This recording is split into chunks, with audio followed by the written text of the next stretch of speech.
bombing in South Cedar Rapids, Iowa. The following message is transmitted at the request of the Lynn County Emergency Management Agency.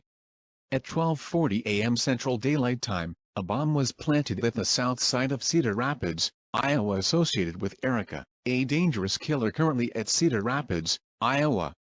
This is a life-threatening situation for the southern part of Cedar Rapids. Shelter now. You could be killed if not sheltered. Houses will be destroyed. Do so now.